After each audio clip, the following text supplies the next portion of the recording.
Welcome back friends. Today tunaenda kuendelea na topic yetu ya acid base and salts, na leo tuna move kwenda kwenye kipengele cha salt hydrolysis.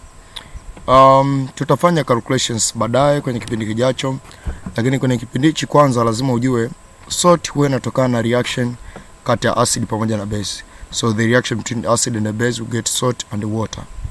Manake katika salt hydrolysis hiyo ni process ambayo tunakuwa tunareactisha salt na water. What you expect to get is acid and a base. So salt hydrolysis is defined as the process in which salt reacts with water to give back the acid and the base.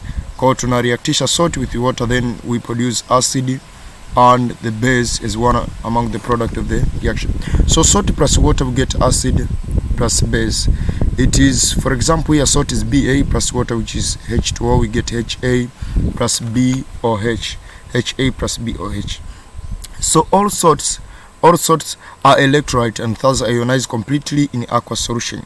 If the acid Ha produced is strong and the base BOH produced is weak, we can rewrite the above equation as B positive, A negative plus water, H positive, then A negative plus BOH. That means acid HA aliyekuwa producing is strong. Kama ni strong, manake ata dissociate in aqueous solution to make a hydrogen ion, and then this an ion yule pale, unaona. So what is important here ni kwamba ni kama ile B kati yani alivyo react na water tukapata hydrogen ion. Sasa unaweza ukaona kitu kimoja hapo kwamba hapa kama acid iliyotengenezwa ni strong, this strong acid will dissociate in aqueous solution then forming hydrogen ions. You see? So kama ita form hydrogen ions, in this case cation react with water to give acidic solution. Unaona, the cation react with water to give acidic solution yenye hydrogen. Sasa if cation react with water to give acidic solution, that means tunapata kitu tunachokita kwamba ni cationic hydrolysis. Tunaita cationic hydrolysis. Cation react with water to give acidic solution. That means UB are react with water, akachukua hydroxyl from water tukatengeneza BOH. So cation react with water to give acidic solution. Lakini on the other hand ni kwamba kuna uwezekano pia katika baadhi ya cases ikawa base iliyotengenezwa ndio strong. Again, if the acid produces weak and the base produces strong, we can write the B positive A plus A negative, then water kwenda kupata yule pale A negative react with water, it takes hydrogen and then we get free hydroxyl. So this is anionic hydrolysis. Anionic hydrolysis inapelekea to form nini? To form basic solution. While cationic hydrolysis tupelekea tufanye acidic solution. So here the anion react with water to give basic solution. This called the anionic hydrolysis. So anionic hydrolysis results in the formation of the basic solution, while cationic hydrolysis results in the formation of the acidic solution. Hence, salt hydrolysis may be defined as the reaction of the cation or anion of the salt with the water to produce acidic or basic solution. And salt can be divided into the four categories. Let's see these categories of salts basing on the preparation. We have the salts of strong acid and a strong base. Strong acid and a strong base. Example of this category of salt, you have sodium chloride, potassium chloride, potassium sulfate, sodium sulfate, potassium nitrate, and etc. Hydrolysis of sodium chloride is represented under sodium chloride aqueous inaenda kutengeneza sodium pamoja na chlorine. Actually what happens here ni kwamba sodium chloride ikiwa aqueous haifanyi hydrolysis bali na dissociate.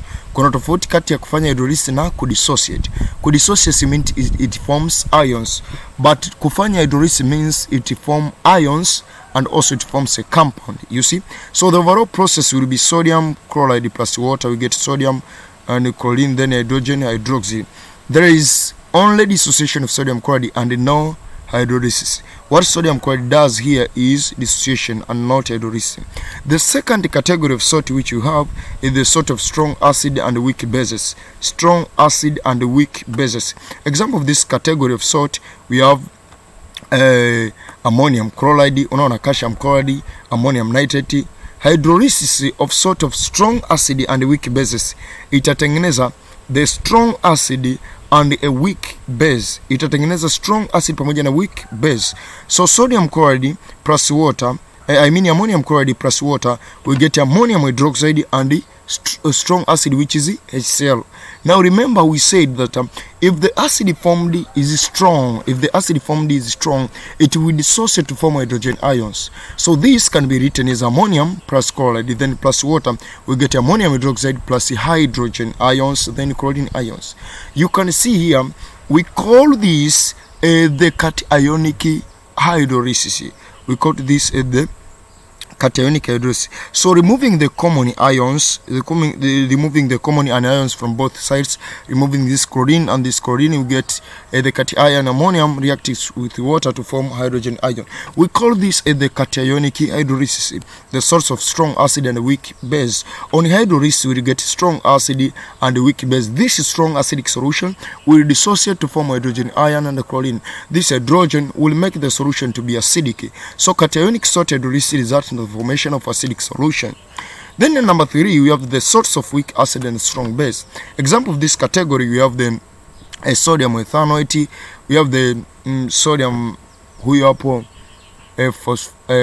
phosphate huyo hapo, then tuna sodium carbonate. Hydrolysis of salts like sodium ethanoate inatengeneza sodium hydroxide, which is the strong base, and ethanoic acid, which is the weak acid. Now this strong base formed here in this case will dissociate to form sodium and hydroxyl. So that's to say the ethanoate and the sodium react with water to form ethanoic acid, sodium and hydroxyl. Cancelling the cations which are similar in both sides, the sodium and sodium here, what we'll get is the ethanoate, water, then ethanoic acid, hydroxyl. This solution formed is basic, but this is what we call as the anionic hydrolysis.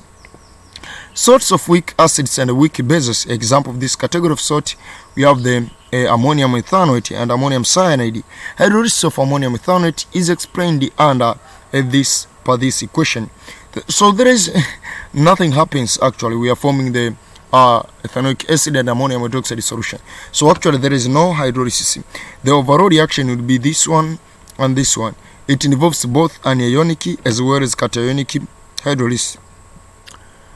Anyway, in this book, what goes on here is the hydrolysis constant and the degree of hydrolysis. But for our level, hatakuwa na haja ya kudiscuss hivyo vyote tuachane navyo.